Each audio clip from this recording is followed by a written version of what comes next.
Welcome, everybody, to the Only Eye Athletics podcast, the show that values hearing your stories, reliving your adventures, and learning information that can help us improve in all aspects of our lives. I'm your host, Dean Banco, and I know you enjoyed today's episode as much as I do. Yeah. Yeah.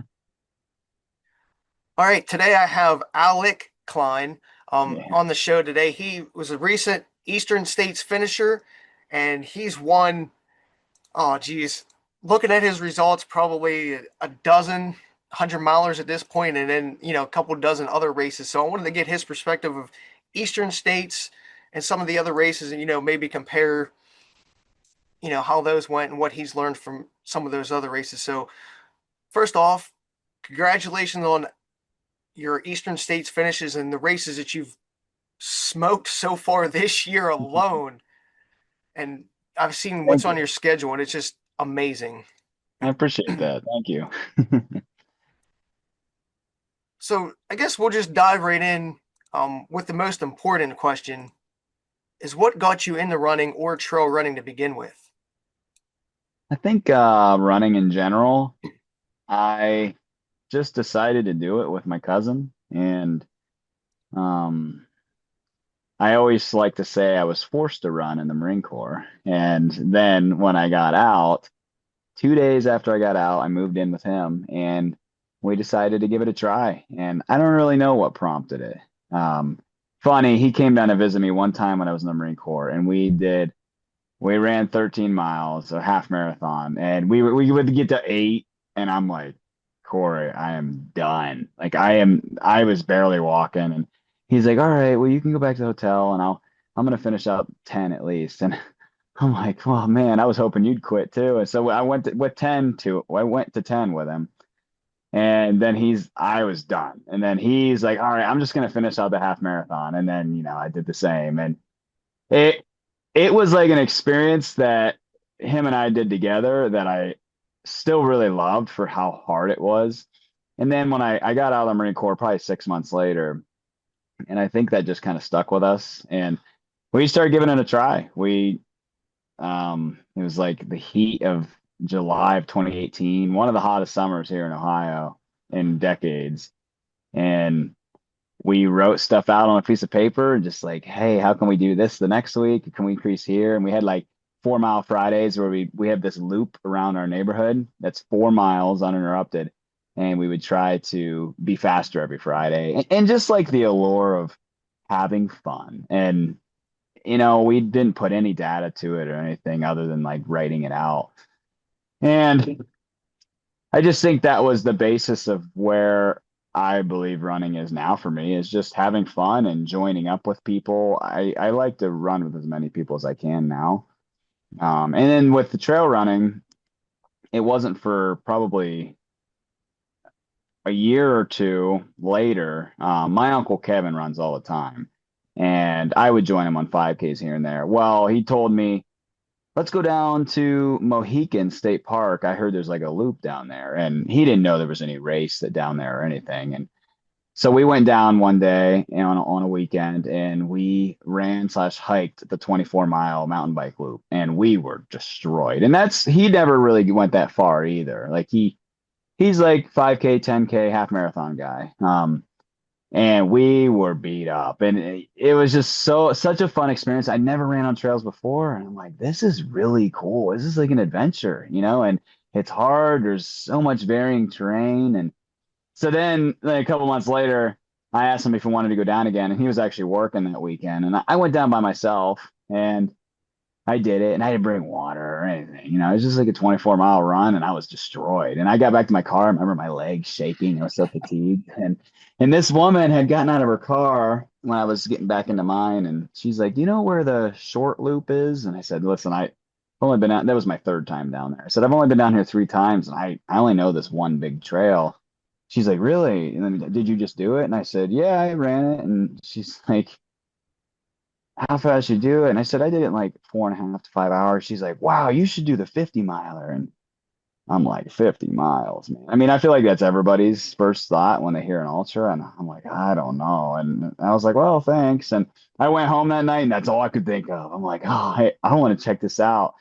And so that was kind of my entry to trail running and ultra running in general. But I just I think all running has a lot of adventure and it's so much fun. It's a cool sport. It's very different from many other sports in my opinion. Well, before we go any farther, I didn't know you were a Marine, so I would like to say, as everybody should, thank you for your service. Thank Um, you. yeah, I always like to say that when, like I said, this is me and you talking for like the first time. We barely talked. Yeah, um, I just noticed some of your results. That's why I reached out to you the other week because you, to me, you just basically like jumped on. I know you've been at it for a few years, but to me, you just like jumped on the scene this year and just like destroyed. That's why I wanted to like get you on. Like, so I didn't know that you were a Marine. So again, thank you for protecting me and everything that you did for our country. I appreciate that. Hey, So listen, I was a trumpet player in the Marine Corps. Say what you will. I just played music. But hey, we served our time and it was great. We did a lot of training and all the things, you know. And I've been a musician for life, but Marine Corps teaches you a lot of mental and physical disciplinary things that I think transfers a long time in life for sure, you know. so Aside from the service thing, I think it teaches you to be a well-rounded person if you want it to be. so you didn't have to. So you said a trumpet, so that just brought my attention. Jake, or whatever his name was in that one movie, Jang Hall or whatever. I can never say his name right. He Jake was like a Gyllenhaal? yeah. He was in Huh. that one movie, and he was oh crap, I forget. He was trying to get out of like the Marine Corps. Then Well, you it's know, all this is funny. This is funny because if you're asking me about a movie, I've watched three movies in 3 years. I don't watch a lot of videos or TV or anything, but um, even war movies I haven't watched. Uh, yeah, I don't know. I don't know what movie that might be. I'll have to look it up here in a minute. But anyway, so what's your well, I guess what was your first race then? Because you said you sort of jumped into it a little bit with longer distances than Um, most people. we did, I mean, yes and no, because so like in 2018, when I started running, we the only thing I did that year, I think, was the turkey trot. And when Corey and I started running, we were doing like 150 miles a month. We had no idea what we're doing. We're running fast all the time, just wearing ourselves out. And luckily we were young and dumb, you know, a little bit less injury prone when you're young. And we grew up working on a hay field and stuff, you know, and we were always throwing bales. And it's like we had an active lifestyle. He's a very active guy. So we always were doing something. But 2019, I think I did the run for home half marathon, and I took all winter off. So I used to take the winters off of running because I hate the cold. I mean, I still hate the cold, but I would take all winter off, and then I came back and did this half marathon, and I was not feeling good. And it was like 2.5 hours, which is great times for many people, but it just for me, I knew I could run faster, but taking all that time off, I was not good. And then I don't think I did anything else that year until the turkey trot again, but I was running a lot still. And I think year 2019, I still only did like 700 or 800 miles only, you know, through the whole year. That's what my bad terminology. But then 2020, it was when this Mohican thing happened. And by October 2020, they had moved Mohican back because of COVID. I did the Mohican 50, and boy, it was 19 degrees that day. It was so freaking cold. But I did it, and I met a really good friend because of that. We met on Facebook before the race. He was his first 50 miler. He was pretty much my age. His name's Kane Gardner, one of my best friends of all time. And we decided to link up that day. Well, the funny thing is they let us go in waves of 4 people every minute because of COVID. Oh He yeah. started in wave two. I started in wave 17. So I was 15 minutes behind him, and we were like, okay, if you run at this pace, at this speed, whatever. And I ended up finding him at like, I don't know, mile 15. And we ran the rest of the race together. And from then on, we started running most ultras together for like 2 years, from mile one to the end. And I didn't run, I did a couple 50s, and 2020, I did my first one. 2021, I think I did Mohican 50 again. Now, 2021 is a very specific year for my running because Corey got back into running. He took some time off, but we signed up for every 5K, 10K, and half in town. And that year we ran 30 races and just every race we could get our hands on. It was so much fun showing up. And I loved roads. I really still wasn't a trail runner.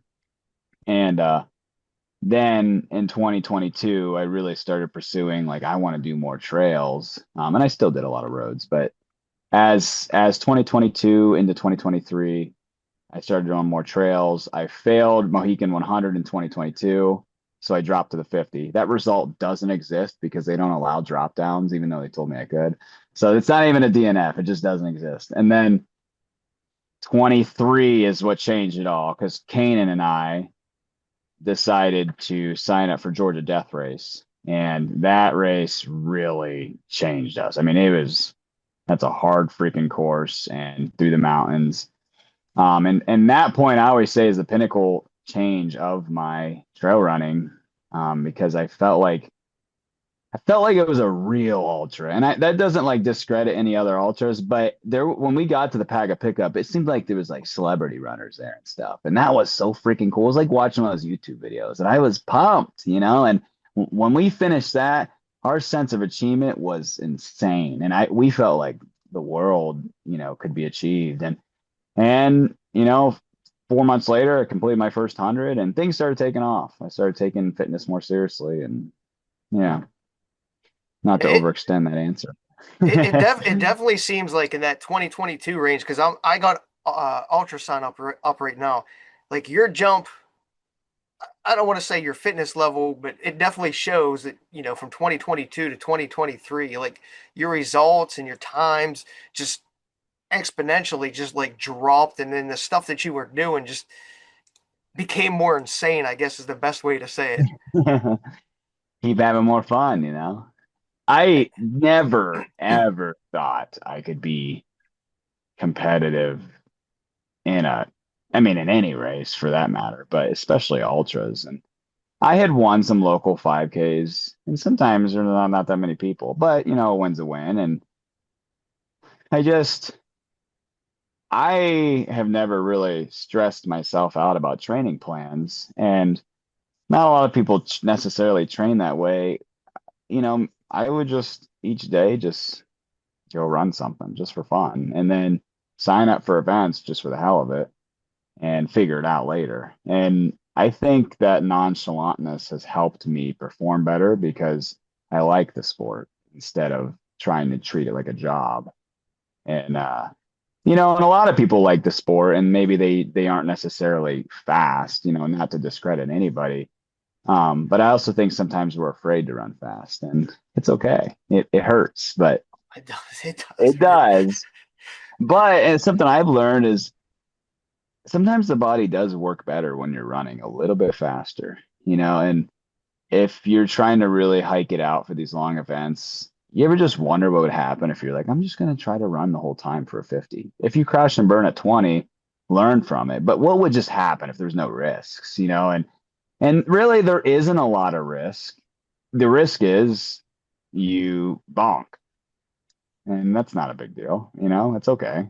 It's like you adapt and overcome. But the benefit of it is okay. What if I could function better by running? And I'm not trying to get into a different topic, but sometimes the body does work better when you're moving a little bit quicker. Walking eventually kills us. We get into those death marches and ultras where you're just like, this is going to take the rest of my life to walk. And I've been there plenty of times. And I think that's what I started realizing when I was getting competitive was I'm going to hurt when I run. I'm going to hurt when I walk. I'm just going to keep trying to run. And that's not always possible, but Well, I think it's because you sort of zone out when you start running faster. The faster you go, you really can't think about too much. So you're just more focused on like the trail ahead of you. So you're not like trip. If it's a technical trail, you're not like tripping and falling. So your mind sort of takes over and goes to different places than whereas if you're walking, you have like more free time to say listen to your music or see the yeah. scenery around you. I think that's sort of on the same page of what you were maybe Yeah, not the because like same when page, but no, yeah. I think you're right. Because when you're walking, you get more time to think about how much pain you're in, but when you're running, you have to focus on other things. So it kind of like distracts some of your attention. Yeah, that's a good point. Yeah, because that trail vision that you get where you're looking ahead, like say 8, 10 feet, and your feet are moving, it just takes like so much energy away and focus from what you can do and just blanks everything out. Then you're like, oh, I'm at the next aid station already. I'm like, oh, how did that happen? Yeah.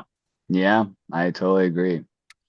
So what I know you said you do it nonchalantly, but what's a typical way you train for like 100 miler? Like say mileage, do you have like a specific mileage or do you try to get in some hill work or just time on feet? Yeah, so I guess like when I use nonchalantly, I don't mean that I don't train hard, and I just don't follow a strict plan. But I guess like a typical week, before I say that, I just like to just aim for weekly numbers, however I get there. And if I'm really beat up in the beginning of the week, it'll be a slow start to the week and a bigger end. And and just kind of ebbs and flows through the weeks. But like today. So I started doing in the beginning of the year, I started trying doing lunch runs. I tried splitting them up into two instead of one giant run. So today I did 7 miles at lunch and I did 10 miles after work. That's a lot, but I've gotten to the point where that doesn't beat me up as much and I can run the next day. A couple of years ago, my big weeks were 30, 40, and now I really do like to keep it above 70 no matter what. I mean, I think it's been a goal for mine a long time. Um, and sometimes I get to the weekend and I only have 30 miles and I'll do 40 miles over the weekend. I'll do maybe within 4 runs, or sometimes I have some crazy buddies now, which is awesome. And, like one of my friends, Brad, if I tell him, hey, do you want to go on a 35-mile run today? He'll do it. And that's awesome. And to have those kind of people around, you don't get that very often. But other than that, so something else I like to do that I've done for a long time, I call them 20-mile Wednesdays, and I call them Wednesdays are for growing. So I would go up and I drive up to Cuyahoga Falls to run with a group called the Lawn Wranglers. They do 6 miles every Wednesday, but there's a lot of people in this group and they've grown over the years. I'm friends with a ton of them. There are a couple of those guys that like to go far with me. And when I was going up for just 6 miles, I mean, I was driving 45 minutes north just to run 6 miles with these guys. And over a year or so, I'm like, I'm just gonna like make this a trip each Wednesday, and I would make it half marathon Wednesdays, and then eventually got to the point where I was doing 20-mile Wednesdays, and now every Wednesday I do that, and by the time Thursday morning comes around, I'm typically at 50 miles for the week, and then I just ride it out through the rest of the week. I've hit 100-mile weeks a lot, but I do like to back off of it sometimes. But 100-mile weeks. I don't know how to say it without sounding like, a butthead, but I mean, it doesn't necessarily destroy me. I've been able to keep up with it for so long that it feels okay. But Well, yeah, I just think kind it's of because you nonchalant. break it up. Yeah, yeah, and It, actually, I credit the lunch runs to a guy named Heath Goshorn. He's a local, really good runner around here, and he always did lunch runs. And I'm like, I'm gonna give that a try, and it feels better on the body. It does, yeah, I'm because I actually would friends do with good. Heath. Oh, cool. Yeah. Yeah. Yeah, he's a great runner, and he just got married. Shout out to him and Olivia. Yeah, congratulations to them. That was this past Saturday, in fact. Yeah, yeah, and and he had a running wedding party too, which is so cool. And in that, I've always looked up to him as a runner, and like he was really one of the first ultra runners, like heavy hitter ultra runners I knew in the area. Because I even with Arlen, I didn't know Arlen for a long time, for years. I just met him this year, and Heath, I was just like, this guy's a monster runner. And I liked what he does. I'm like, well, those lunch runs seem important. So I started trying them earlier this year, and boy, I hated them. I'm just like, I don't want to run in the middle of the workday. But it kind of got to that point where I would just start it, and it then eventually felt good. I would say 2 or 3 of my runs a week feel good at lunch. The other ones, I'm like, I don't want to do this. But you got to get through those ones you don't like because the majority of them you will. But yeah, so I'm breaking them up. It just depends on how I'm feeling. Some days I used to just do 20 miles on Mondays, 20 miles on Wednesdays, and I would take Fridays really easy. And then I would do like, I would join a group run on Saturday and then run 10 more miles after. I'd get like 30 or 40 miles on a Saturday, just in silly numbers and just be really beat up, but it was just fun. And one thing I'm big on is after these big training days, I'm always putting in a lot of protein. I just try to keep my protein very, very high, 200 grams a day, just because your body needs to recover. Tons of water, and try to get my vitamins. I mean, so there's some things I take like really seriously. The running seems reckless, but I don't think it is. Your body's meant to run. There's no like Jack Daniels plan for the cavemen. Are you, are you like a big stretcher or, foam roller, any of those type of things?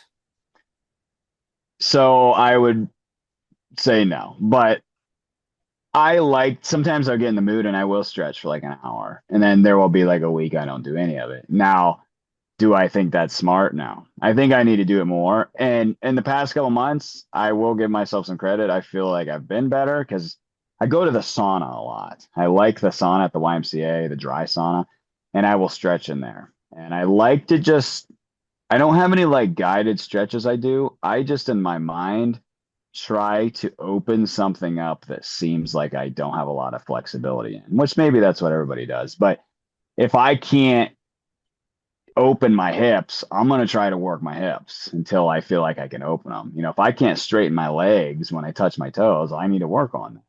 There are some weeks I feel like Tin Man and I know I need to get some movement. Yeah. So I think I'm a casual stretcher. I'm definitely not a nun. Foam Yeah, rolling, I don't really get. I don't, I don't know. Sometimes though, I'll take a tennis ball and I'll roll it under my calves and stuff. That feels good, but I guess I am not good at foam rolling. yeah. I really don't do anything for recovery except drinking like a Fit Aid and a warm shower. I Yeah. sort of let my body do the healing itself. Yeah. And I don't know what you do for work, but like I walk around at work. I have a standing desk. I barely sit. And I think that has helped me a lot over the years is I got to walk around the plant. I stand at my desk. I run out work. And I think when you're always moving, your body is clearing lactic acid and keeping things healing correctly. When you sit and lay down for a long time, I just don't think it's great for the body. Because after my first ultras, I would just lay in bed for 2 days. And boy, that's even worse. And now, when nobody wants to do it, after an ultra, you got to get out and walk that next day. You have to move, and you're going to hate your life, but you have to because you're going to really reap the benefits later. Yeah, it's at least what proven like 2 or 3 days quicker for healing. At least your Mhm. legs. Like yeah, like you said, I have to, no matter even if it's like a hard 5K or half marathon or marathon ultra, as long as I do like at least an easy 3 or something the next day, like I feel so much better. And Wednesday, I'm like, oh, I'm back to normal. Whereas if I don't, like, so like when I did Eastern, I was so beat up, but it just took me like a month and a half to recover because I couldn't move. And yeah, I was so out of shape at that point, I couldn't move. So it just took me so much longer to recover. Well, I mean, that course is just disgusting. I mean, it'll make every bit of your existence painful. Yeah, I mean, that's that's awesome that it took you that long to recover because that means you did something freaking cool. That's what I always Well, think of. Like when you make yourself hurt that much, like you did that. Oh, that's just so invigorating. Like you did that to yourself. And I just get chills thinking about it. That's what I love about running. It's like you're in control and you know that when you're in pain, you're like, it was only me, you know? So what good for you. When did you do it? 2019. Oh, cool. That my Cool. That was time a was while ago. ridiculously slow. It was like 33 hours. Hey, it's not slow, brother. You're completing 100. I'll believe that every day. And It's I took like maybe a 3 to 4 hour nap in the middle of the night somewhere. that's raunchy. So there's a question for you. When you sleep in an ultra, when you wake up, how do you get yourself to go again? Oh, I'm fine. I'm You feel weird. like you can get up and you're like, oh, I got 30 more miles. I mean, That sounds crazy to me. mentally, it was, well, I was so beat up at that point, but I think I just need that like reset, I guess. So as I mean, long as, 'cause moving again after I wake up, that's the last thing I would want to do. well, I mean, I was a little bit stiff. So like I do like a few toe touches and a couple lunges. And then it might, that's usually what I do. Like if I have to rest for an ultra, but then it might take me like a half mile to get warmed back up. But I Yeah, also I also lay down on my stomach so that acid sort of gets reabsorbed so my legs don't get as stiff. from laying on your stomach. Yeah. Really? That's a little trick that I like to tell people when they're doing ultras or they do like a long effort, like a marathon or something, is that night try to lay on your stomach a little bit so it seems like it reabsorbs instead of like pulling into like the back of your calves. Hmm. I don't know if That's it's science, interesting. but it seems to work, so I Hey, can't. you've tested it, and that's the thing. I'm hopefully going to train for a 200 next year, and I know I'm going to have to sleep, and I don't know how to do that. And that is interesting because I would like to know the better ways to do it. I mean, because that's the thing that makes it that I'm afraid of is when I wake up, and if I think I have another 80 more miles, I don't know what I'm going to do. Like I don't know how I'm going to motivate or even be able to move. I mean, people do it clearly, but geez, that's cool. Yeah, That's cool to hear. even if it's like, even if your legs get a little stiff or tired during a race, I've done that as well. Where say like Laurel Highlands hiking trail, the 70 miler, like I've done that where I was just like, hey, I need 5 minutes to get my legs recovered. And I just lay on my stomach and I'm like, all right, I'm good to go for another 20, 30 miles. Wow. I have to remember that. That's interesting. Yeah, Just even as like a little reset. Huh. yeah, just Somebody just sees you laying on face down on the trail. They're like, what the hell are you well, doing? usually I get it like a towel or like a jacket or hoodie or something from somebody. Yeah. So I'm laying there, but At like an aid station or something, not like in the middle of the trail. Okay. I just couldn't imagine like seeing somebody out in the woods. I'm like, is this person all right? yeah, because Uh, that way I could also refuel and stuff as well. yeah, you're kind of doubling your time. Yeah. Well, that's what I sort of tell people. Like, there was a few people say at Eastern or other races I seen, they get to an aid station, we'll say like 70, 80 miles into a 100 miler, and they quit. And they're only like 18, 19 hours in. I'm like, you still have 17 hours to do 20 miles. It's like, sit Yeah. down, sleep, relax, recover a little bit, get your body reorganized, and then go back out. Don't just try to push on and get worse. Yeah. Yeah, and that's that to that point. And I don't know if you've noticed this, but like competitive ultra runners, they will drop like that. And it bothers me because I'm like, oh, just so you can't podium, you're gonna drop out of the race. Like that's dumb. To me, that's dumb. And maybe they have different intentions, but if you have, like you said, 17 more hours to go 20 miles, oh my gosh, just take 2 hours and sit there. Just because you're not gonna get top three, and some people aren't even doing it for that, but just because you're not going to get top three, that's not a judgment of your character. And you know what I think drives that a lot is ultra sign up percentage. And that's so dumb. And if you DNF, it doesn't affect your percentage. But if you get fifth place, it'll affect your percentage. I could give a damn. That's dumb. you know? And maybe they're sponsored or something. But if a sponsor wants to focus on those little things, then maybe you shouldn't be sponsored. Well, I don't yeah, know. it's. I think. Well, I think if you're sponsored, it would actually look better that you finished than you dropped. Yeah, that you're More gritty. exposure. Yeah, you're. Yeah, but I Yeah. guess there is a fine line when we say push on. Like, there's obviously if you're injured, you're bleeding, or if you have like rhabdo or something like that. That's. But Yeah. we're not talking about that. We're just talking about, hey, I'm cold, my feet are tired, I got a blister. Yeah. Yeah, Toughen up because and reset. usually it's not from injury. I mean, I won't say usually, but from what I've seen from experience, it's usually just because they gave up. And I always like to say death before DNF. And I've DNF. It's fine. I've DNF that first 100. And Luckily, I haven't had any since, but I'm not naive to the fact that I will fail races in the future. I guarantee it. And hopefully it's not devastating injury wise, but I'll be damned if I drop out of the race just because I'm feeling sorry for myself, you know? And that's not like me trying to be hard. I just don't want to drop out. You know, as me as comfortable in my home right now, I say that, but you know, when you're out in the middle of nowhere, sure, it's a different story. And I've actually, to that point, when I was doing my first ultras, I actually would set alarms on my phone and type a little message, and it would go off in the middle of the race. I'm like, "What the heck's going on?" And I'd read it, and it says, "You're doing great. Trust me. When I felt good, you're gonna feel good now." And like those little things, when I'd read it, I'm like, I would smile because I'm like, "God damn it, Alec. You know what you're talking about before the race." And I think those are really, really good, helpful tools. And I learned that because I saw a YouTuber years ago. They would leave. No, they actually sent a text out to a bunch of their friends like a week prior to the race. And they said, "Hey, record a little video for me to watch during the race at different times." And they would be like 20 miles in, they'd watch the video and there'd be their friend or their mom, whatever, and say, "Hey, you're doing great. I know you're going to finish this." And it would give them motivation throughout the course. And I just thought that was like a beautiful thing.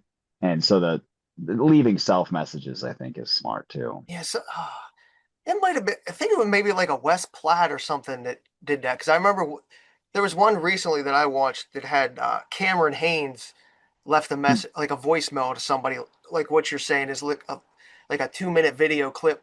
Might have even been Sally or for Courtney or something. One of those big names. I know he left a message and they just said that's what got him through. That's pretty cool. I mean, that's because when you're in the heat of the moment, nothing else matters than being done. And you know, in dropping, you're just like, I hurt so bad. I don't want to do anything else. But a lot of that's in our head. I mean, because there's like a lot of things that show that our muscles can only break down so far and then they just plateau. You're not really breaking them down any further. And whether the science is true or not, you can go one extra mile. And just like to our point, if you just sat around for an hour, you're going to be able to get up and keep going. Yeah, it's how But bad did you really want it in the first place? yeah, but then, you know, and with that being said, you're just like, why do I do this sport? You know, I'm in such pain. I never want to do this shit again. What am I gonna get? A freaking buckle? You know, but that's because the next day you're gonna kick yourself. That that's the worst feeling is that the next day or two you're gonna get regret. And I think doing a service to your future self is way more powerful than short-term comfort. And this is one of the best things I ever heard was um your I forget how it was said, but like your current position right now is setting up your future regrets or happiness. And like you are the regrettable right now. And you know, you're gonna remember yourself 5 years from now and be like, man, why did I do that? And service yourself now so you're not ashamed of your young self because you are your youngest self right now. And I think of that all the time when I'm running. You know, not that I have to hold myself to it, but I want to do myself a good service. You Yeah, like know? because I know like this year, speaking from my perspective, like I dropped out of a lot of races before I even started because I just knew I wasn't ready. Because Okay. like I got that mindset, like you're saying, is if I start the race, I'm finishing it, no matter how Yeah. bad. But like I've had so many like injuries this year, like an eye issue and like health. Like I was like, there's no way I can even finish. Like that's like a whole different Oh yeah. yeah story. Like I don't want people to think we're being egotistical here because like there is like No. you're injured, but like I guess it's one of those things I don't want people to like talk bad on us for like saying push through Oh. because there is situations like injuries or if you're only putting in 20 miles a week and you're signing up for a 100 miler, you might not want to do it, and that's sort of like where I've been this year. Like Oh yeah. You have to yeah, actually know your real limits. yeah. Yeah. I mean, and I'm not saying that people should be reckless and just push themselves to death. And if somebody takes that from this, I mean, sorry, that's not Maybe what I they'll meant. yeah maybe Yeah. they'll die out there then. Yeah, right. I mean, if that caused them to do that, that's wild. That's some serious influence. I just think that we decided to do this out of our own will and the own fun of the sport. And if you want something bad enough, you're going to figure out how to do it, you know. And there are some uncontrollable things, like, you know, what you just said. If you had an eye issue, I mean, it's just something you can't control, and you just got to be real with yourself. I'm not going to show up to this race. That's fine. And there's no shame in that. And in fact, even if you DNF 20 races in a row, like if somebody shames you for that, just shut up. You know, Yeah, like you showed up and what do they you, weren't there. yeah. And even if they were there, even if they won the whole race, like what are you shaming me for? I have no connection to you at all. Like you're your own person, I'm my own person. And you're the only person that has to go to bed with yourself at night. Yeah, So well, I guess there's no- it's still the me versus you. And let's just say I wanted to, let's say I sign up for a 300-mile race. I never did one. I have no intentions of it right now. you will one day. But if I'm only putting in like 30, 40 miles and I'm like, hey, I want to push my limits, I think I can. And I go out there and I get 80 miles in, I'm like, well, I'm definitely way in over my head. That's also a different story where it's probably not best to push the extra 220 miles. So Yes. it's one of those things I guess we have to juggle with how we look at things. I think my best advice is we have to fall in love with training and let the race just be the cake. You know, like the race shouldn't overextend you so far that you just simply know you're not ready for it. You know, like you said, don't be running 20-mile weeks and expect to do 100. Now, people do it, but they're just on a different level. I don't think I wouldn't feel comfortable doing that. You know, I think you need to at least be doing 50 miles a week, you know, at least. And you Well, know your own body. I wouldn't want to be that sore afterwards either. No, and you're probably going to injure yourself. I mean, the muscle elasticity and just tendons and bones, like you will just hurt yourself. And some people's minds are stronger than their body can handle, which is crazy. And they don't even know that until they get into this kind of sport and they can push to oblivion. And that's where you just got to be careful is work on the training first before you go out and just show your David Goggins strength where you can just destroy your body and, you know, and stuff like that. So I like Goggins a lot, and I think it's really cool what he does. But I have never been fueled off of anger or hurt or pain. And there are people that have a lot of trauma in their lives, but I don't think that the grind culture is the way to do it. I think if you really like something, you'll do it a lot. And I really like running, so I do it a lot. And I have felt that happiness is the driver of my performance. I don't think it's as successful, and I don't know if there's any real stats on this, but I don't think it's as successful to fuel performance on anger. And if there is, I don't think it lasts long because, well, for one, in a realistic sense, how the heck are you angry for a whole 100 miler? You know, that's tough. There's so much time to think out there. But when you're happy, that lasts a long time. You are enjoying what you're doing, and when you're in pain, you're still smiling. Anger's like what you run a 5K with. You know? So I don't know. And to do the day-to-day training, to do that angry, that's the stuff you see in 30-second clips on Instagram. But to actually do it, I just don't think it's real. Some people it is, but I don't think it's as real as everybody makes it out to be. I would concur with that because, like, for a 5K, I used to be able to do that a lot. Say, like, Mhm. somebody would pass me, I'd be like, what do you know, you get that anger. You're Yeah, just like, no, yeah. But, like, for a 50K or more, like, or half, it just takes so much out of you. So I would use like different emotions like happiness, sadness to, keep propelling me forward, but it just drains you more than that. Like you said, the Mhm. happiness, because that runner's high, you could ride with that a lot longer. Now, haters are motivators, so like it might get you to train more and, want to push a little bit more, get that euphoria in training. But like you said, unless, haters are your motivators, you can't really use anger to accomplish a lot in running. Yeah, I mean, and even stuff like your girlfriend broke up with you or something, or you got in a divorce, or just like a life thing, it's hard to keep the anger fueling forever. You see these like jokes with like lifters and stuff, like they go on this weightlifting arc because their heart was broken. I mean, I'd like to really know if every single day of them training is because they're pissed off at their ex. Like I just don't think it's real. I mean, it is real in the moment, but I just don't think there's any way you can continue doing that every day just based on one pinnacle, like painful point. If you are, I'm sorry you're hurting. But I think there's a lot of beauty in sports out of happiness. You will experience anger and pain in a sport, but not 100% of the time. I would hate that. I mean, that's like doing a job you hate for 12 hours a day forever. Ooh. And people that hate their job, I would challenge them and like to see. You're going to tell me you never joke or smile at all in that whole 12 hours a day, every single day of the week? No. They're still have somebody to talk to. If you truly hated it, there's a good chance you're probably not going to be there, at least long term. So I don't know how we got this part, but Uh, sorry. no, either way. No, it was good because it's just, a good conversation that, most people don't ever talk to or about. So you did Eastern States, what was it, a week ago? Um, I guess the first question would be, how do you feel now, like recovery wise? I feel good.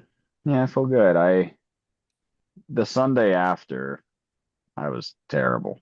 I couldn't even move. And we went back to see the last couple hours of the race, not the last 2 hours, but we saw probably 3 hours worth, probably like hours 30 to 33. But then we drove 5 hours home, and then when I got home, we unloaded the car, and I was super sore. And then it was like 10 o'clock, and I had to go to work the next day. And I get to work, and I'm just so tired and just falling asleep.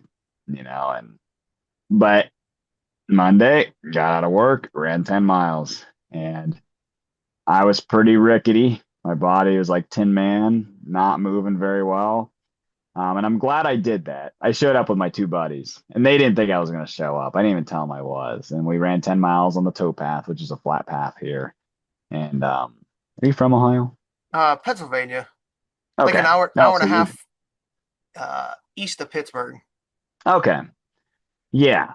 So we don't have hills like that over here. No, we have something I train on a lot. It's called the towpath. And there's a race that's actually held, very popular 100-mile race here called Canal Corridor. But it probably gets 1,000 feet in 100 miles. But we train on the towpath all the time. So I did 10 miles there. And then luckily Tuesday and Wednesday, I was forced to not run because it was my brother's wedding rehearsal and wedding in those 2 days. So it forced me to take 2 days off. And I think that 10 miles was great to do because I was really sore and helped flush things. Um, but then by Thursday and Friday, things are pretty normal. I ran a 7K on Saturday. It's called the Shawshank Hustle. Oh, Felt pretty good. yeah, all right, yeah. Yeah, that felt good. I, well, good, I guess. My legs were still sore. Um, but I did a 5:48 pace. It felt really good. I mean, for that sense, I guess. Um, and then yesterday we did a lot of trails. I think we did 26 miles. That was good. So a week later, things have smoothed out. I've done a lot of stretching this week, a lot of sauna. Um, when I stand at work, I'm doing a lot of hip movements. So that kind of accumulates through the day. I'm like always opening my hips. But we're back to normal. It's good. Well, I guess I should have prefaced Eastern States with saying it's a 103-mile race with Yeah. 20,000 feet of gain and descent on mostly, well, we'll say, what do they say, 97% single or double track that's not necessarily runnable at all. It's Yeah, probably, there's a lot of technical sections. yeah, especially at night when you can't see, it's makes it Mhm. harder. Oh, it's Yeah, I mean, the rockiness and rootiness of that race is for me, and I haven't done a lot of races like outside of Ohio, but that was very technical. I mean, and the locals. man, they could just tackle those trails. It was cool to see. I mean, like, so mile two is the most technical part of the course. And that's not to say the rest of the course isn't technical, but mile two, they're like on this slant and it's sandstone rocks like the whole time and just little ones all over and roots and cutting around trees. And there's like a drop off on the other side. And I'm like running it and I'm like, oh my gosh, this is not easy. I rolled my ankle like 10 times in 2 miles. And I'm thinking, I didn't look anything up on the race, which is just stupid. I don't look into it too much. I kind of look at the distance, the elevation, and the weather.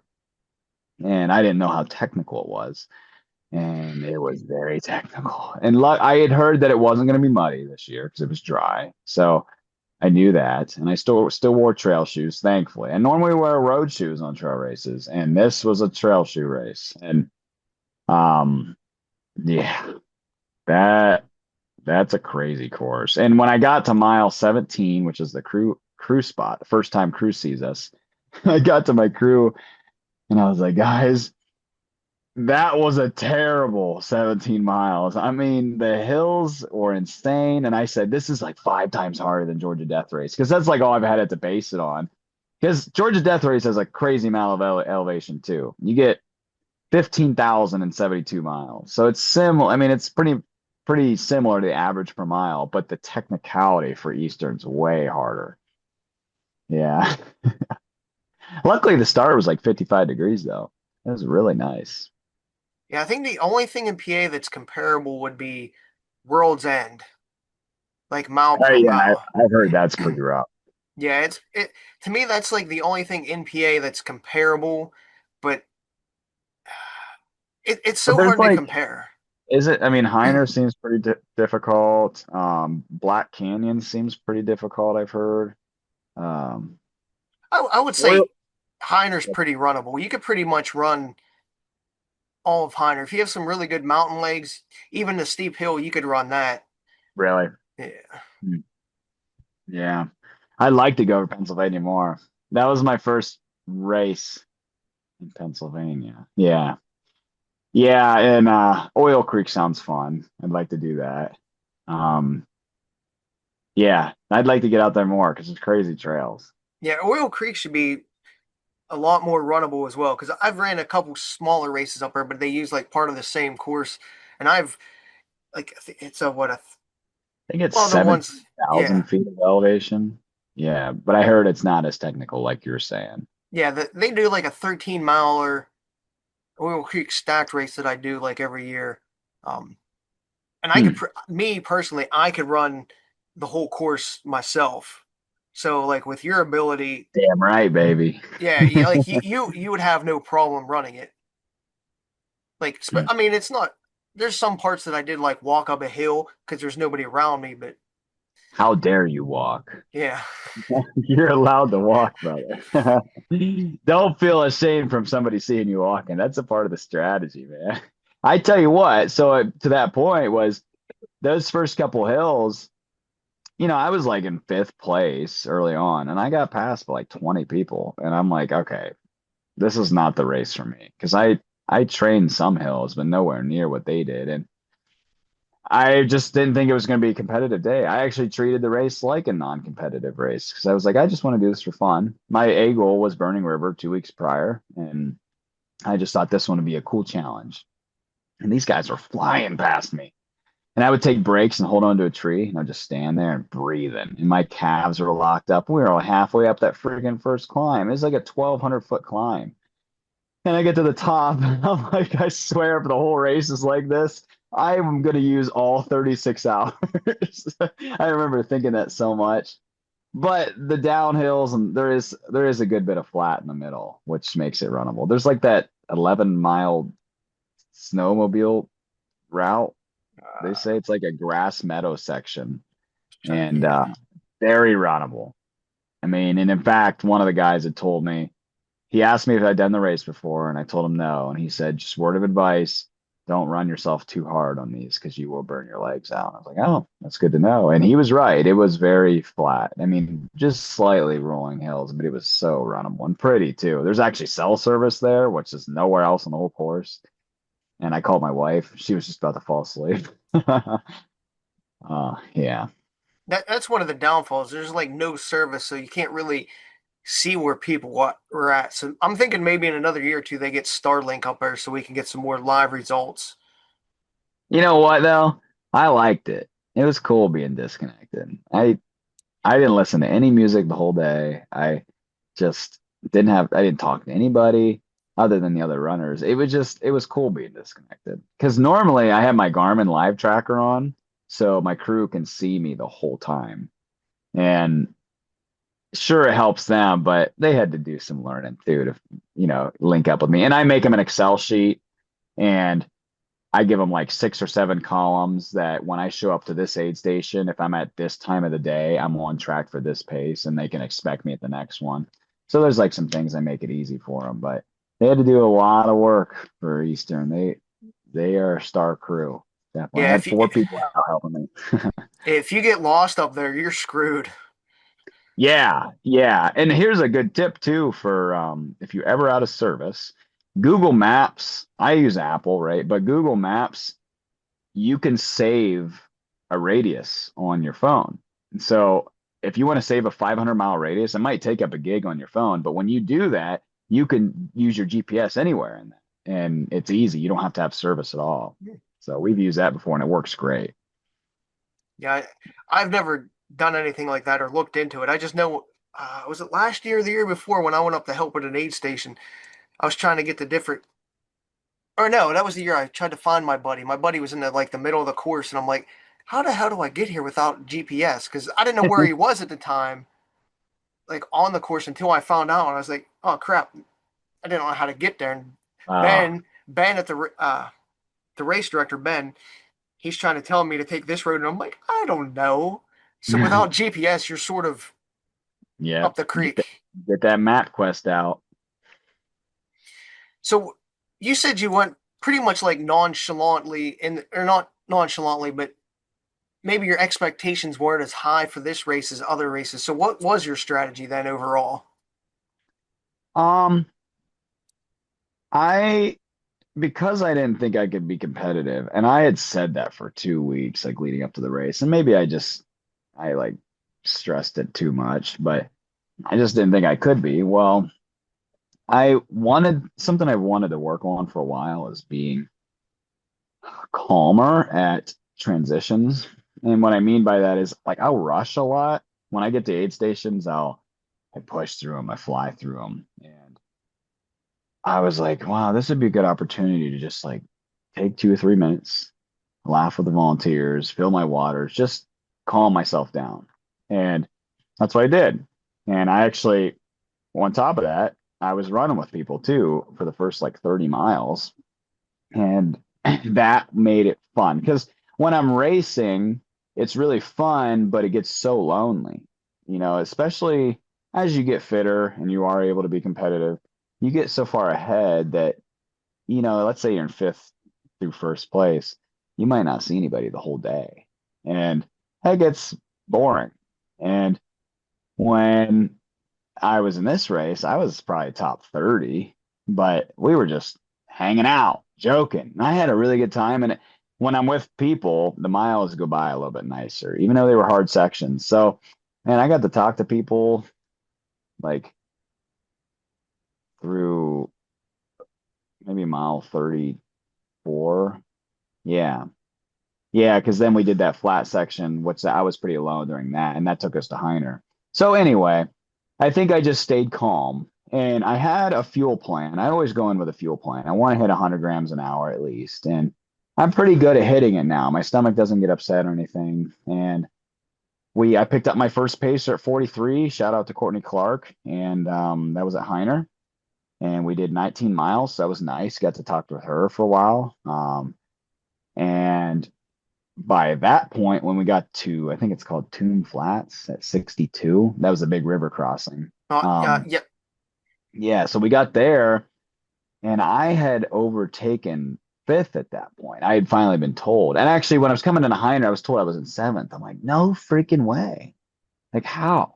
And I was still thinking the doubts there. Like, well, I'm still an idiot because there's so much more of the race, and I know I am not a local. And I said that to myself all day, and I don't know why I kept doubting myself. And because I had still done a ton of volume of miles in the year, just not as much climbing as I'd like to. And we got to 62 across the river, and I did a decent crew stop, 4 or 5 minutes. Um, and I picked up my second pacer, shout out to Brad Trexler, and he did the last 41 miles with me. And it was a long section and it was hard, but having him, and we're really good friends, and we stuck together, obviously, and it just made it fun. And I still played into my strategy, taking some time at aid stations. And we eventually overtook second. Like that was at the mile 73. Yeah. And it was just crazy. I was like, how the heck are we in second right now? I could not believe, and I was like, if we play our cards right, we're gonna get podium. And we got to the point where at 80 and a half, I think that's where we can meet crew again. It's like a Christmas themed aid station. They have like, Yeah, yeah, the yeah, that was Blackwell. that one. Yeah, Yeah, Blackwell. Blackwell, that's what it is. Well, we got there and Brad ran over to the crew and I was going to my drop bag first. Had my drop bag out. One of the volunteers helped me fill my stuff up because I had bottles put in my handhelds. And I was like, all right, just lay it down for me. When did first place leave? She's like, he left at 10:02 and it was 10:22. And I'm like, no way. Like he's 20 minutes. I remember saying to her, I was like, you're kidding. And she's like, no, I'm not. And I'm like, all right, I got to get this. And I went over to my crew and I said, guys, he is freaking 20 minutes ahead of us. And I was like, we got to at least try. And me and Brad took off. And I tell you, we were like on cloud nine. I mean, we were pushing. And then after that, there's just this absolute monster climb, and we were walking. I mean, it's a hard climb. And we were on our way to Skytop. I think it's Skytop. And that was at 85. Yeah, Sky And Top. yeah, so we get up to Skytop, and they told us that he left 20 minutes ago. I'm like, wow, we didn't gain any time. But it was good.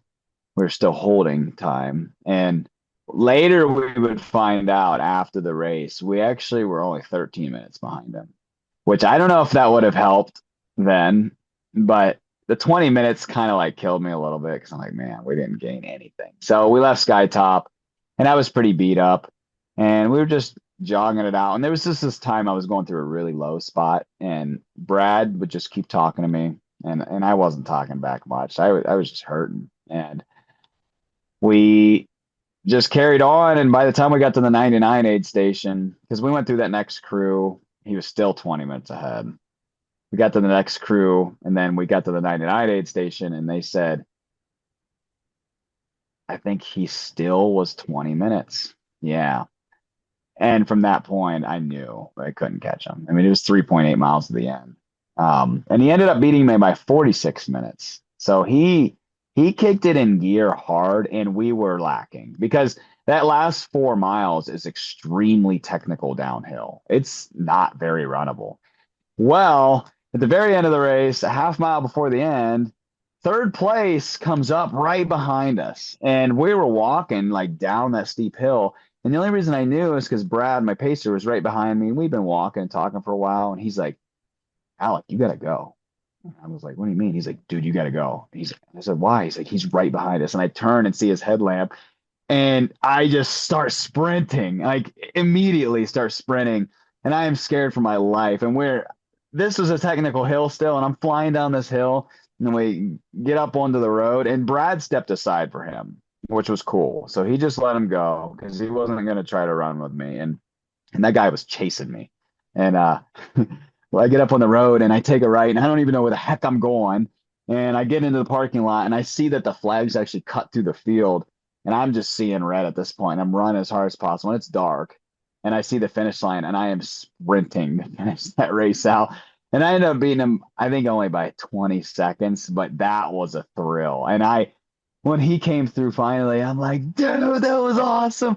And I give him a big hug, and he's like, I tried to get you. And it was a cool moment. And just being able to run that hard after that many miles, and when I didn't think I could really run anymore, it's just amazing. That just shows the body's got a lot more. And I think my Strava said I ran a 5:19 at the end to finish it out. Oh, it was so Oh man. fun. And then I couldn't walk after. You just spent everything you had. So But yeah, that was just a fantastic race. Just definitely one of my favorite experiences for a 100 miler. that you finished in what, like 22 or 23 hours? 23:16. Yeah. So that 23:16. is five in the yeah 5:15 or yeah It'd have five. been four. Yeah, because it started at 5. Yeah, it was at 4:16 in the morning. Yeah, so yeah, so you're doing the last what? Well, when would you say dark was for you? Like, what mile were you at dark? So we got to the aid station that we caught second, and that was at mile 73. It's called like Black. It's not Blackwell, but there's another one. Let's So see here. I think it's 73 because there's like a Cedar 6.8 Cedar miles. Run. Yes. Yes, yeah, it's 72.7.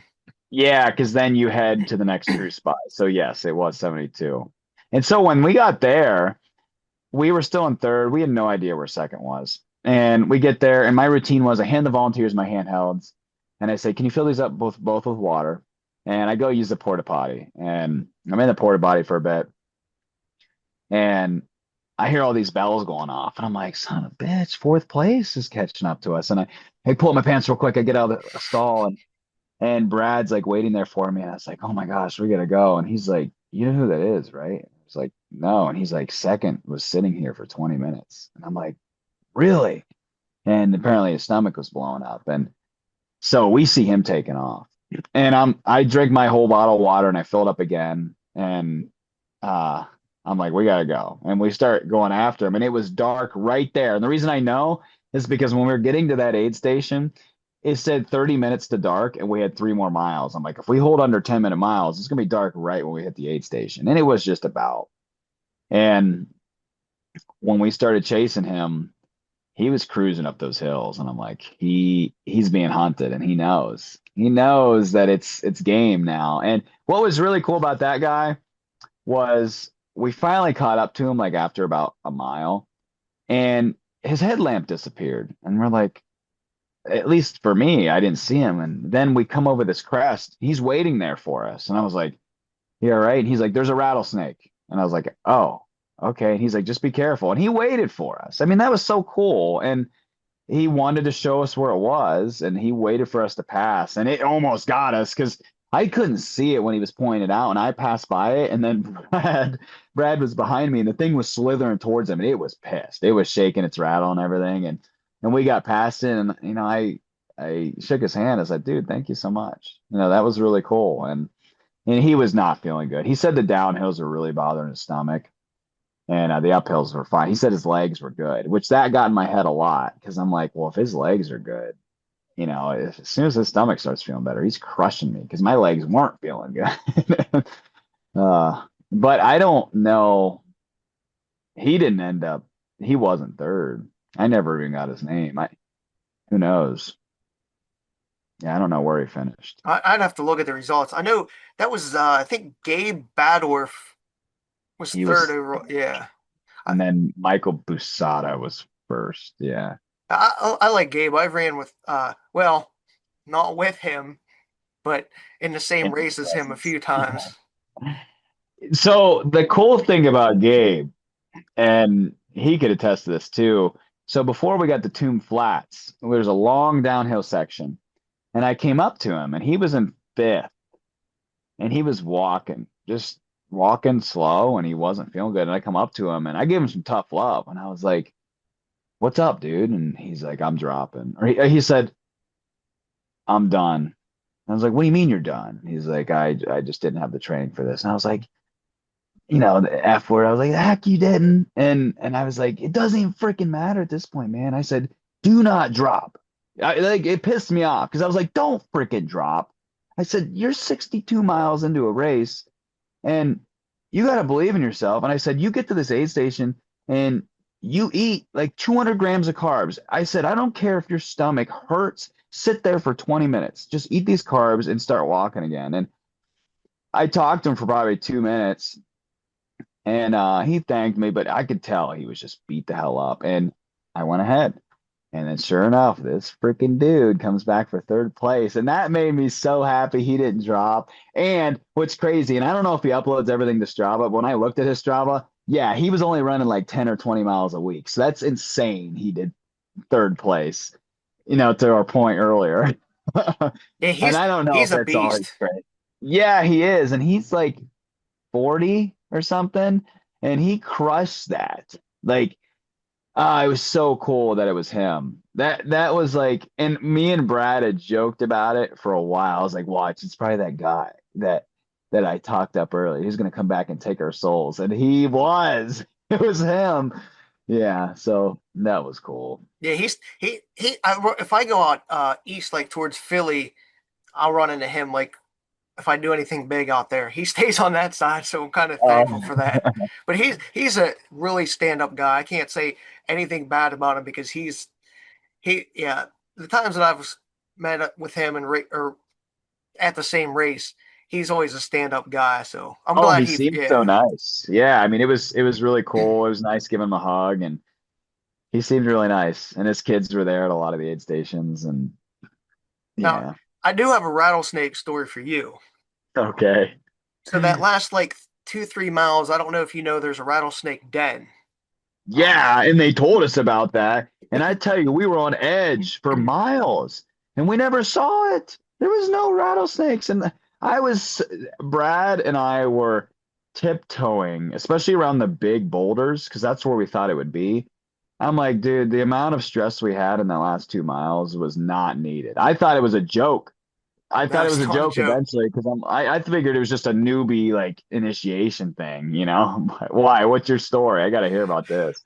So my buddy John, I was pacing him. I don't even know how many years. It was probably like 3-4 years ago now.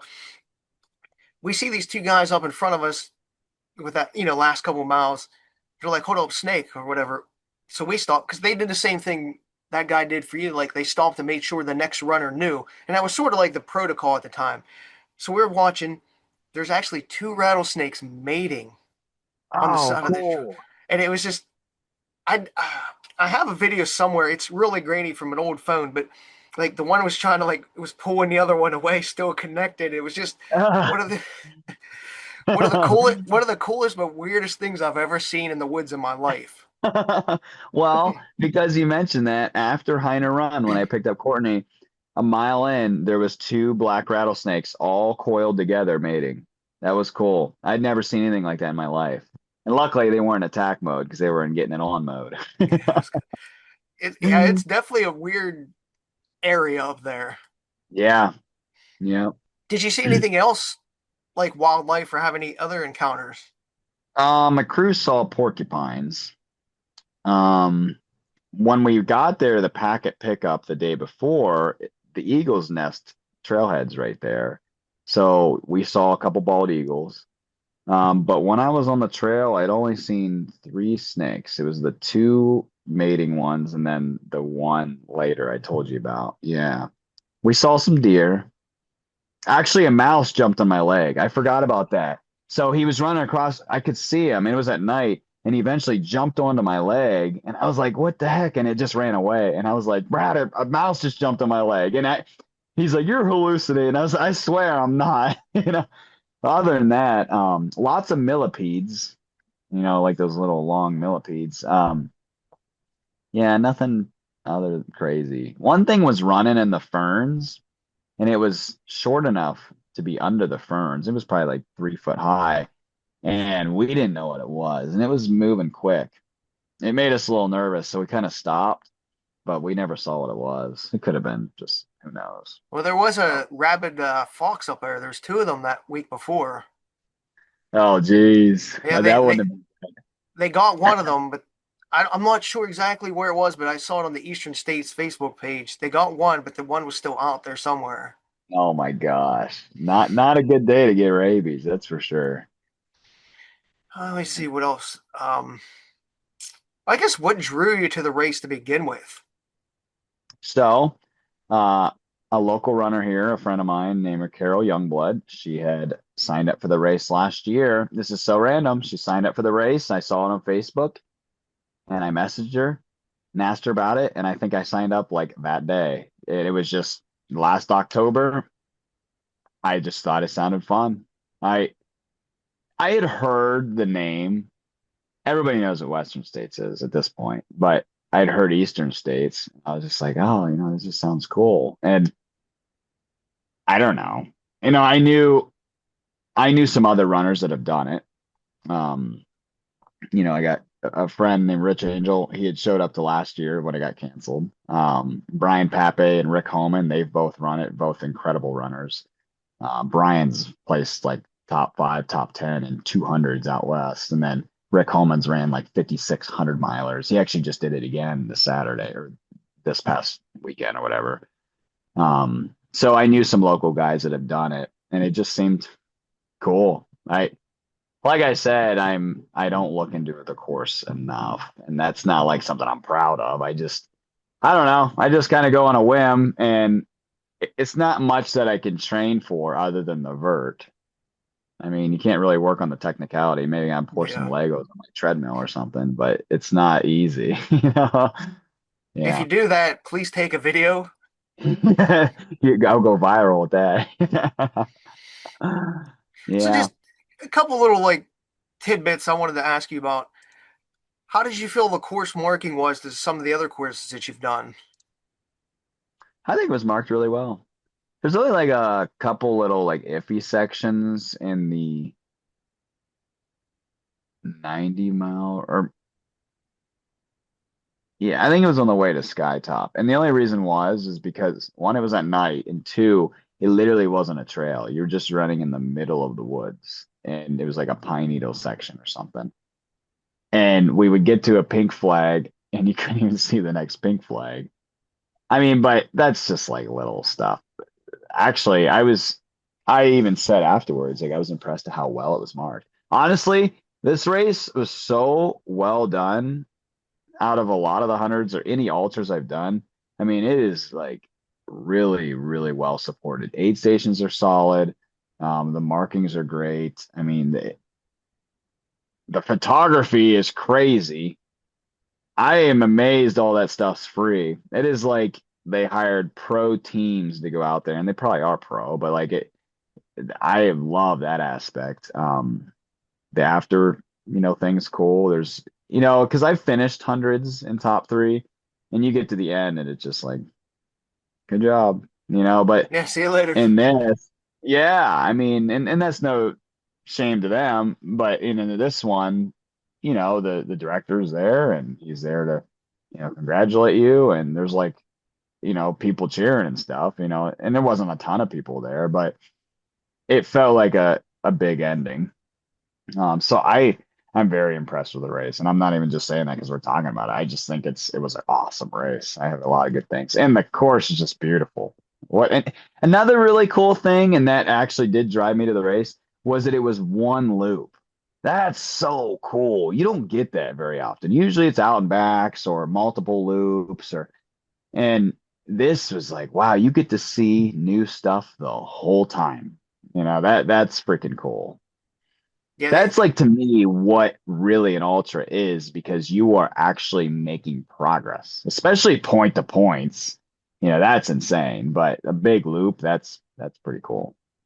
yeah, I know. Like in PA, we try to do that sort of get you the views and get you to see everything that area specifically has to offer. I think David Walker was the one that created this. I could be wrong, or maybe he was just a race director before Ben, and the previous one, Jeff took over.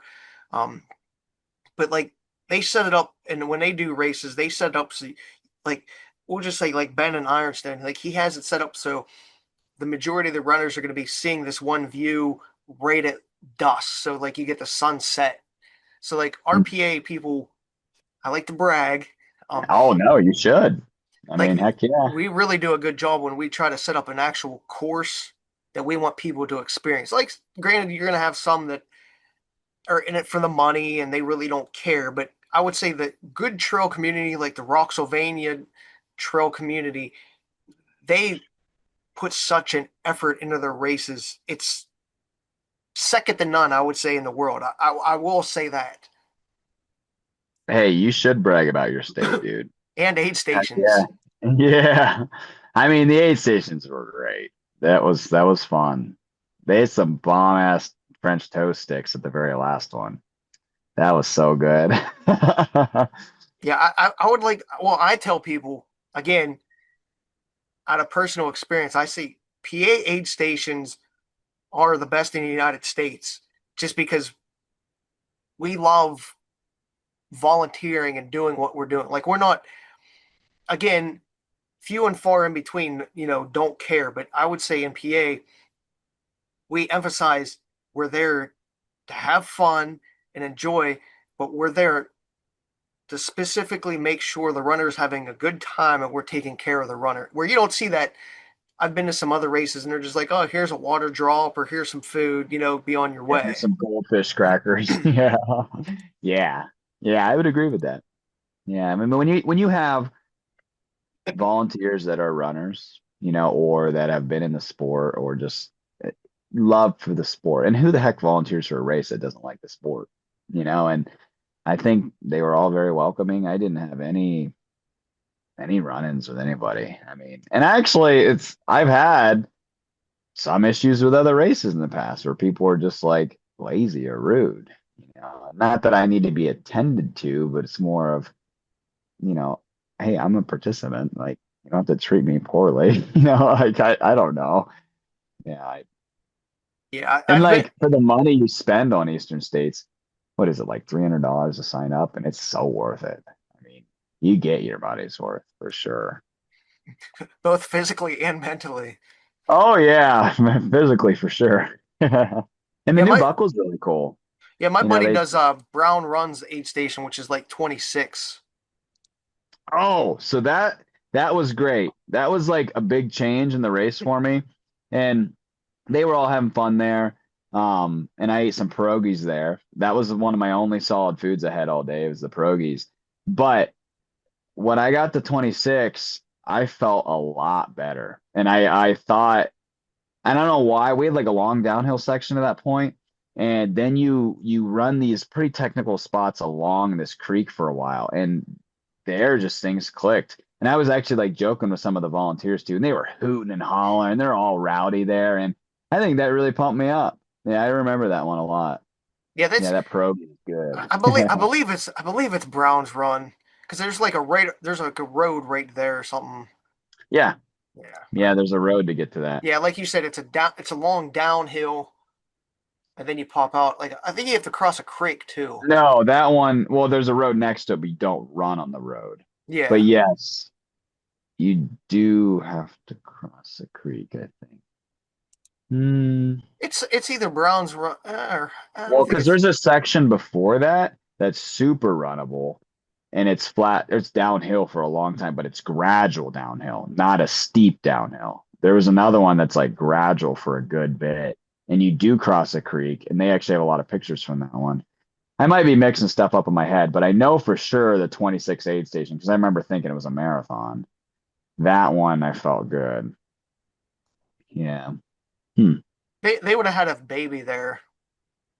I don't know. Yeah, I it's remember a guy had a big, like, he had this shirt on with a huge, like, flaming lion. Trying to think. it all gets Yeah, confusing once you're running I it. know.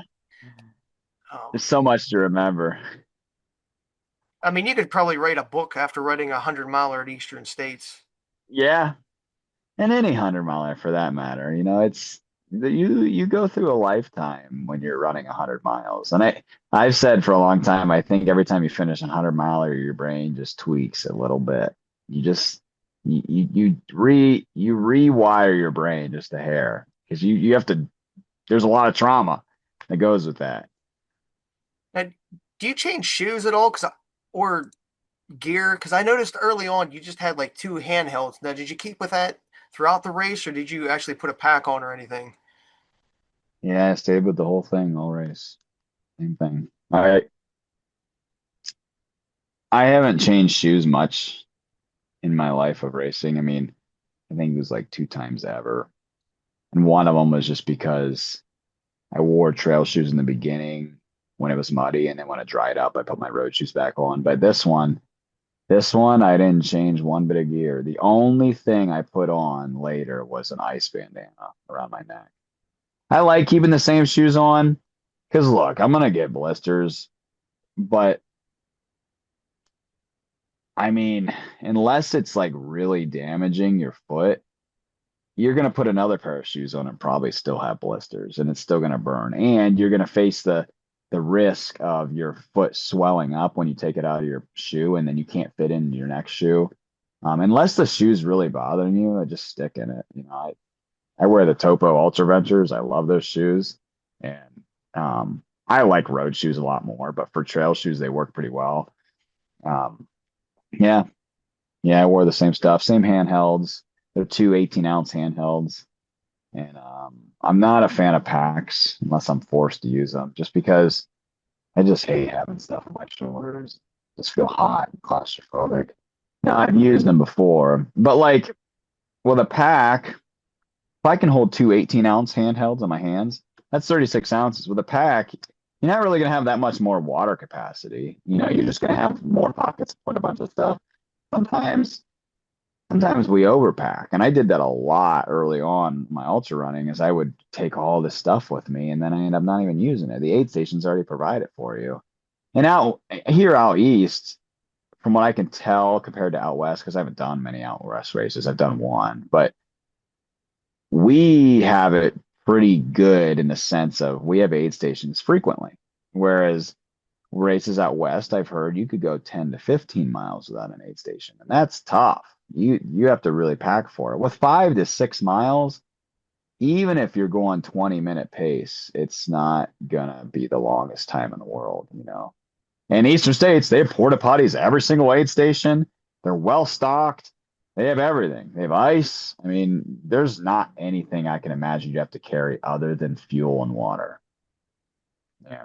Yeah, I'm a waist pack guy. I actually just bought the new Speed Goat 4.0 that holds like two 20s in the back and my phone in the front, and that's So all I I've been would need for interested 50. in stuff like that. Yeah, because I wear a big waist pouch for all my gels and phone, but I haven't been interested to try one of those things that hold bottles. That seems cool. Yeah, I would 100% recommend the Speed Goat 4.0 Okay. because the three, I didn't rate her. I was going to make a video of the review, but just off the top of my head, this one cinches a little bit tighter to my waist because I got a small waist, and it doesn't come as loose as the 3.0. So that's Okay. why I said got to make sure you get the 4.0, the one that just came out like 2 weeks ago. That's And cool. and if you're going to use two handhelds, like the 220s, that's not going to make a difference. And I honestly don't notice it on my waist at all. Yeah. Yeah, that's cool because I love a waist pouch. I think it's really convenient. And what your problem is, like you said, is same thing for me, is I never can find them where they can tighten up enough. So I actually duct tape the straps a Yes. lot. Yeah, Yes. so that's funny. Everybody's like, what's all this tape?" And I'm like, "Well, I just can't tighten it enough. It keeps loosening it up." And Yeah, the 3.0, I had to do that. This one seems like the material is a little bit rougher, so it sticks, but it's only a couple weeks old, so I gotta. yeah. And Oh, when you're holding 220s, it's a lot of weight for the belt and it will start bouncing. So that happened in the Middle of Eastern States, my waist belt, the duct tape, I didn't tape it enough and it's the sweat got in it and it actually loosened up and it's bouncing on my back, on my butt. And I'm like, oh my gosh. And I got to an aid station later and I saw they had duct tape. And I was like, can you guys help me out real quick? And we wrapped the heck out of it. And it was so much better. It was tight to my waist. And I felt like relieved. well, I always tell people now too is hard flasks over soft flasks for waist belt Hmm. because it doesn't. So once it shrinks a little bit, like you're not getting that bounce. The water Yeah. doesn't jiggle. I mean, it's going to So jiggle you inside the think, box, but it's tighter against your body with a hardness. oh, so you would rather have a hard flask. Okay. Yeah, I'll so like definitely have to keep experimenting. that Yeah. naked belt. I don't know if you've seen the naked belts. Like Mm-mm. they said they use, well, they give you like an 18-ounce bottle, and it just bounced on my ass the whole time. And then I got two 9 ounces from Nathan, hard ones, and put in there. There was no more So much bounce. better. Yeah. Hmm. Yeah, it's just like even if it's wet, if it's full or empty, it's still something hard that'll hold in place. Yeah, Yes. yeah. Because I use these things. They're like these Nathan. They're soft flasks, but they at least have like a handle. You probably saw them in the pictures, but Yeah, your arms don't. You feel like your arms don't get tired with that extra weight. no, I mean when I first started doing ultras, I hated handhelds because I thought they would make my arms sore, and I like having my hands free too. But no, not really, because they're not full for very long. So like, because it is like a pound in each hand, and but like let's say there's a 6 mile aid station section, I'll have them drank. I'll at least have one drank by mile 3, and then I'll drink the other one before I get to the next aid station. So I mean, I guess it is for a decent bit. I don't know. I don't really notice that part very much. Maybe you're just stronger than me. I know. I notice it because I got the weak arms. But Hey, what what I don't lift. what about your? I noticed nose strips. You wear a lot of nose strips. Do you feel that helps you at Yeah, all? I think it does. I like breathing through my nose. I think it calms me down, and I had this like big change of training the way I breathe like a couple of years ago. A physical therapist here, legendary runner, Verrell Wyatt, he recommended me one time that he's like, well, the better way to breathe is through your nose. And I was like offended. And like, I've been running for years. And what do you mean it's through your nose? I can't breathe through my freaking nose. And it bugged me enough where when I went home, I went on a run and I gave it a try. And I could run in the nines at that point. But when I tried through my nose, I was like 12 to 13 minute pace. I was gasping for air. I'm like, how the heck do you breathe through your nose? And so I listened to two books, The Oxygen Advantage and Breath. And it really like changed my perspective. And I kept trying it, and I could breathe better over time. And I started really adopting the idea of breathing through the nose. And I think it brings the heart rate down a little bit if you do it frequently enough.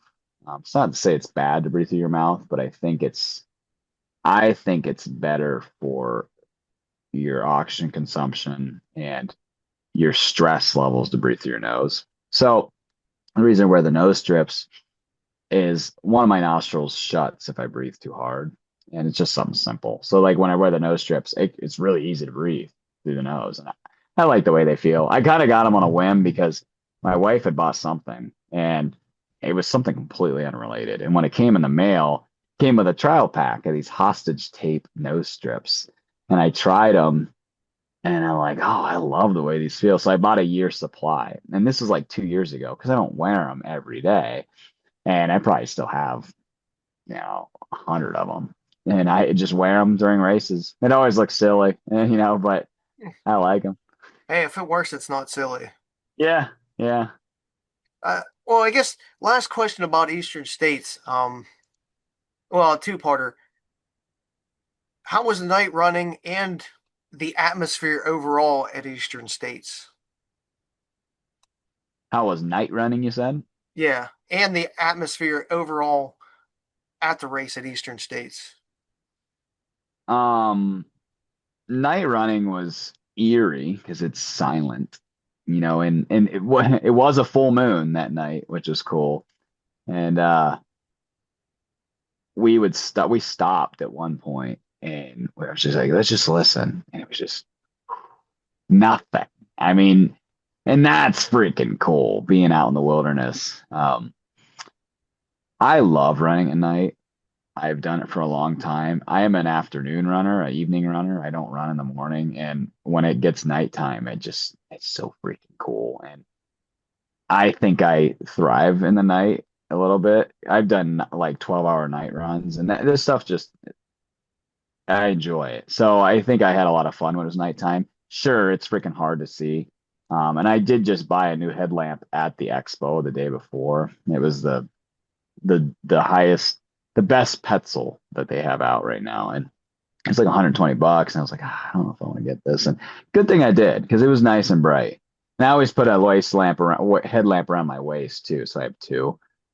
But the night was really cool. It was just hard because of how technical it was, and then the atmosphere. Are you talking about like people atmosphere or just like Yeah. atmospheric? Okay.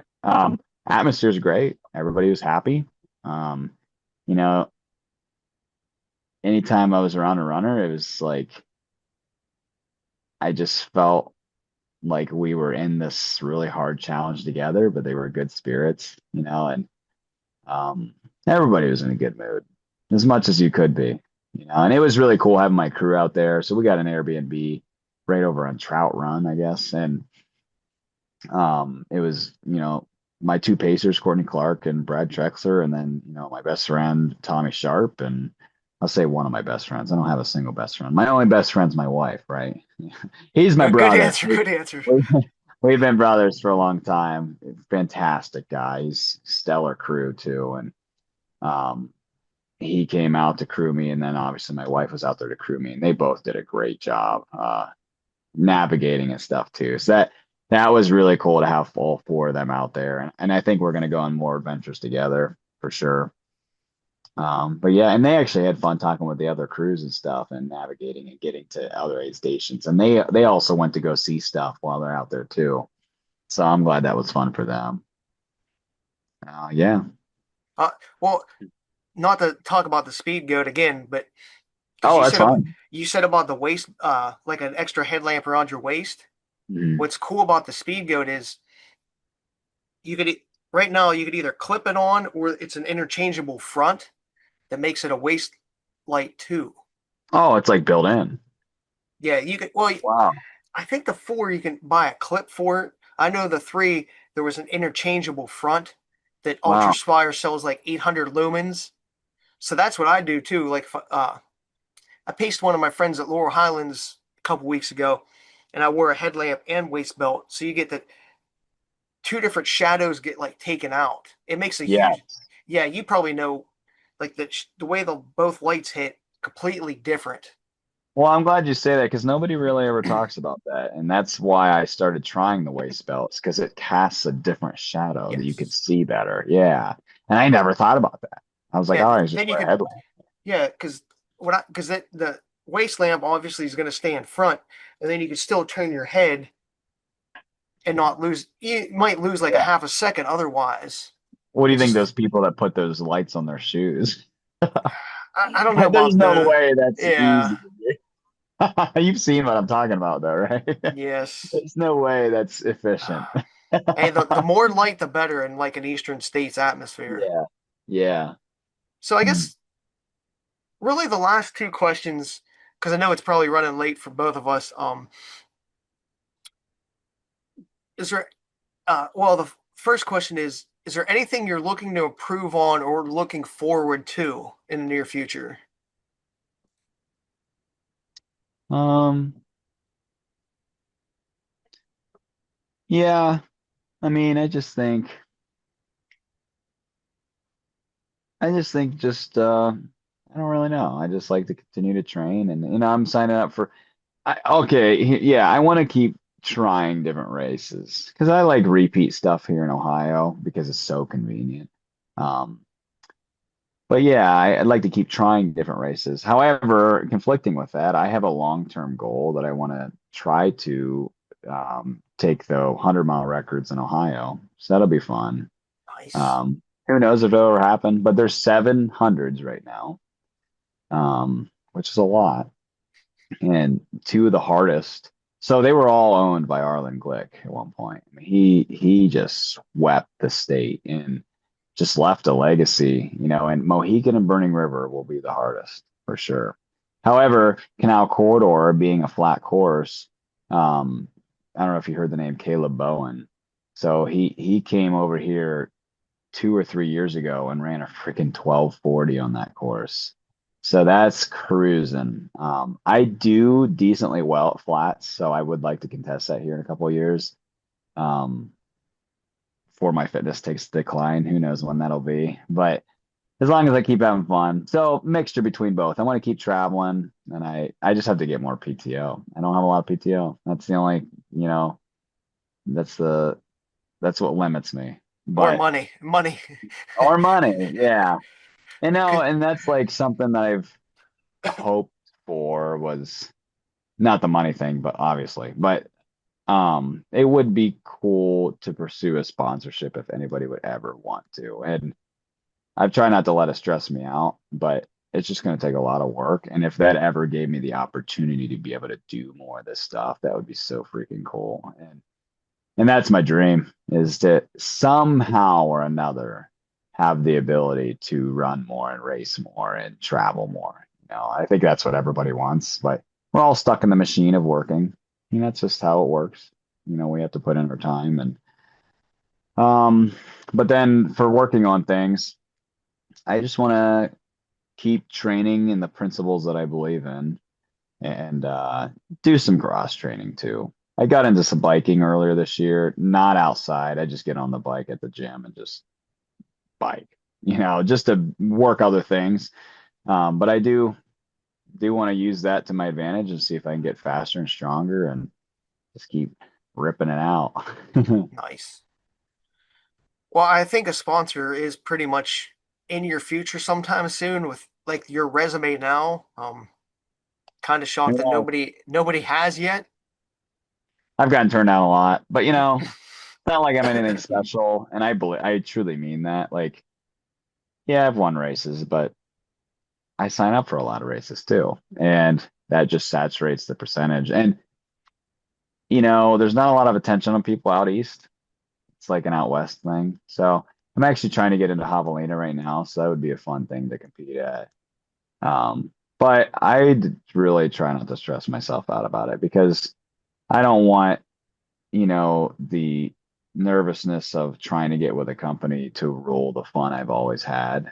I just hope that if I can ever get picked up, they will support my vision of trying to just, you know, break human limits and have fun and adventure. And because I'm not going to only sign up for 2 races a year. I can't do that. I love doing every race, and yes, I can't be doing a 100 mile every weekend, but I love doing 5Ks and 1 milers and 10Ks and everything. And if that's not in their vision, then I guess I just will never be sponsored because I And more love doing. exposure.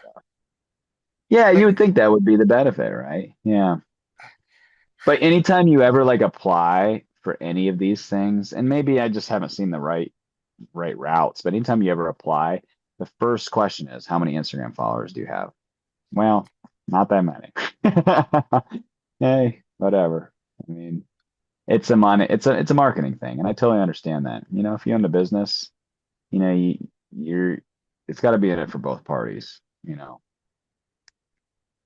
right. Well, the last thing I had, which is something I'm going to try to do every interview now, is I want to ask people for tips for new people running or a tip in general you want to share with the masses.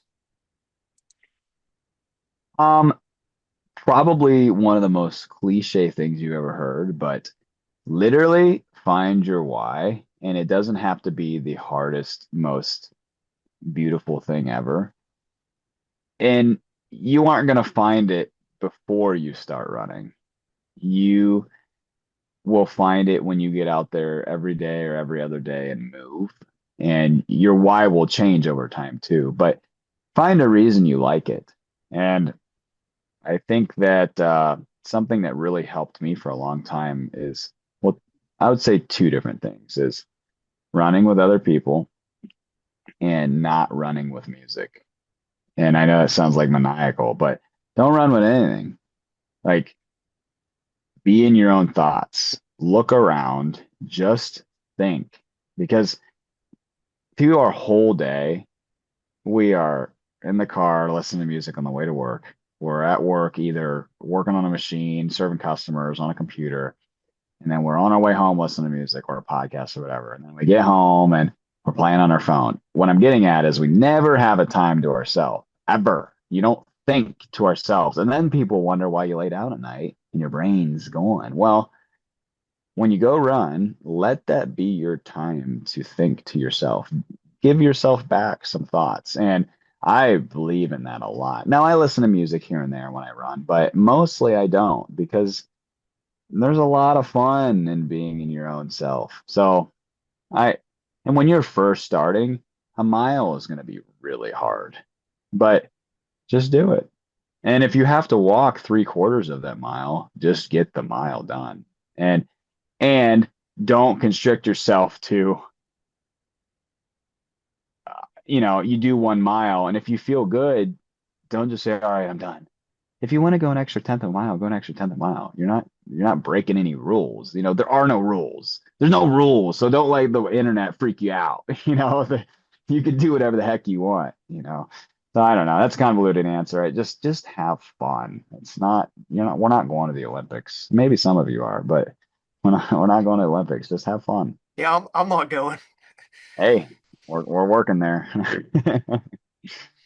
All right. Well, I guess that's all I had, unless you had something else you wanted to add. No, I don't think so. No, I think I'm good. I was gonna, Thanks I for was having gonna, me on. I was gonna go into the whole comparison about like Burning River and Eagle Up and Mohican and stuff, but I think the conversation was way better the way we did it. So I think it's, yeah, good wrapping point, I guess. Cool. So, all right, thank you for coming on, and I'm looking forward to seeing what you do next because I know it's gonna be amazing. And stay healthy, stay having fun, and hopefully I'll run into you soon. Thank you, and likewise. I really do appreciate you having me on. It's cool you reached out. Thank you. Thank you. Thank you for listening to the episode today. If you or anyone you know has any amazing stories, adventures, or interesting information you or they may want to share, please reach out to me anytime. On the next screen, you can scan the QR code or type in the Linktree website to easily find all the social media locations Only I Athletics is located. Take a second and hit the follow button as you visit each one.